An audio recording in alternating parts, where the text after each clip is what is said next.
அப்போ அந்த ஷாப்புக்கு நான் சோப்பு வாங்கும்படி நான் போகிறேன் அப்படின்னு சொன்னா, ஏம்பா உன் கடையில இந்த சோப்பு இருக்கா?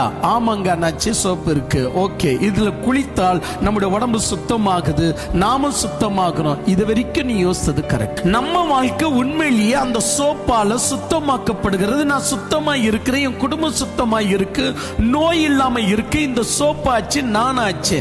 அண்ணாச்சிக்கு ஒரு கும்பிடும் போட்டோமா, அந்த சோப்பை வாங்கிட்டு வரோமா, ஏதோ ஒரு உறவு இருக்கா போதும். ஒவ்வொரு சோப்பு வாங்கும் போது, ஒவ்வொரு அரிசி வாங்கும் போது அந்த கடைக்காரன் யாரு, அவன் யாரை வச்சுன்னு இருக்கிறான், அவன் எந்த வீட்டுல இருக்கிறான், அவனுடைய நடைமுறை என்ன, எல்லாத்தையும் விசாரிச்சுட்டு நீங்க பொருளை வாங்குறீங்களா? அப்படி செஞ்சா இந்த உலகத்துல வாழ அர்ஹதை இல்லாதவர்கள் என்று நீங்கள் ஒதுக்கப்பட்டு விடுவீங்க. ஜனங்கள்ல நீங்களே ஒதுக்கப்பட்டு விடுவீங்க. அதனாலதான் அப்போஸ்தலன் பவுல் சொல்றார், இந்த உலகத்தை வெறுத்து வாழுங்கள் என்று நான் சொல்லவில்லை, இந்த உலகத்தை விட்டு கொஞ்சம் ஒதுங்கி வாழுங்கள் என்று நான் சொல்ல வரேன்.